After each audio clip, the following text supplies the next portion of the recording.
writes, as promised, more work to be done on our emergency water loss that happened last week. We are pretty much at the point where everything is dry. Flood cuts have been done 2 feet up, and now we're going to disinfect again, because the studs have been disinfected during demo, but we're going to disinfect again, sand, and throw a mold stain remover on all of the exposed stud. So that's what we're going to do today, hence why I'm in my tieback suit, and we are going to get cooking on it.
Why I'm cleaning plastic that is quite literally going to get taken down in a few hours and thrown in the trash.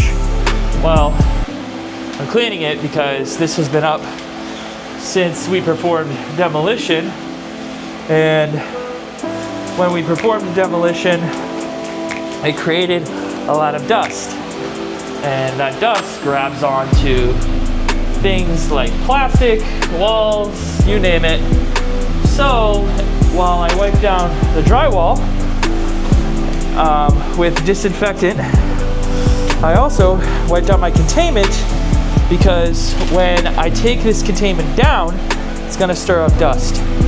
And at that point, by the time I'm taking this down, the rest of the work area should be clean and would be clean. So if I take this down and the work area is clean and I didn't wipe it down, it's going to be full of dust. And that dust is going to go back into the atmosphere. And, you know, it's probably not the end of the world or the worst thing in the world, but, you know, it could affect my PRV, my post-remediation verification, when the industrial hygienist comes in and does an air quality test. It very well could.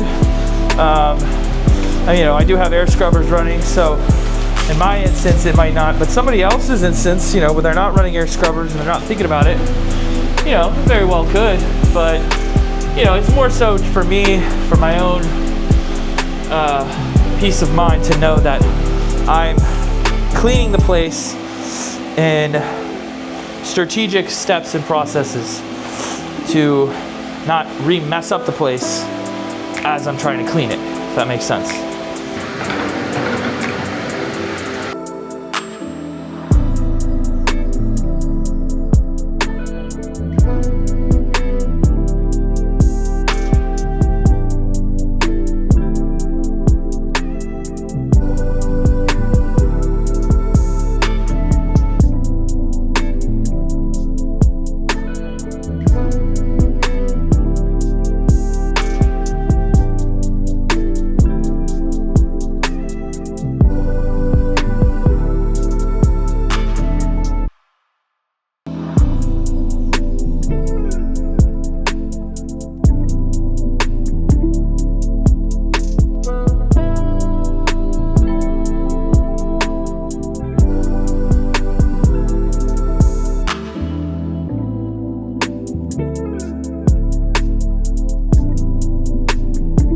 So this is shaping up to be a very busy and productive week. Super excited. So today is Thursday. Yesterday I just did a lot of running around to different inspections and whatnot. Tuesday was cleaning on that emergency loss. That should be ready for PRV between Friday and Monday. And actually, funny thing though, so something that happened yesterday is the plumbers failed to cap a part of the pipe, and I'll put the video in here because I have it. They failed to cap a part of the pipe that they were working on, and so it was actually spilling out a little bit of water between the wall cavity that this pipe is in. I immediately called my customer and I was like, hey, like, I don't know if the plumbers are still working on this, but you can't just leave it like this, you know what I mean? And then I repositioned a lot of our equipment to be pointed in that direction. So I will pop over there between now and Monday and cut out a little bit more of the drywall and just get a visual. It looked like I went there last night to rearrange the equipment and whatnot, and it looked like it actually was like very dry, just because the place has just been cooking, you know what I mean? I have like 3 DHUs in there and 2 air scrubbers, and it's very hot in there. So while that is true, I don't know how dirty the water is, and I just want to make sure that, you know, we cut flood cuts all around the rest of the apartment. Why not just do a couple of flood cuts there, which wouldn't be a many. So gonna go over there and double check that. But yeah, man, those freaking plumbers, they're always in a rush. Plumbers. They're in our industry, they're so sought after, but they just because they're the ones that deal with water.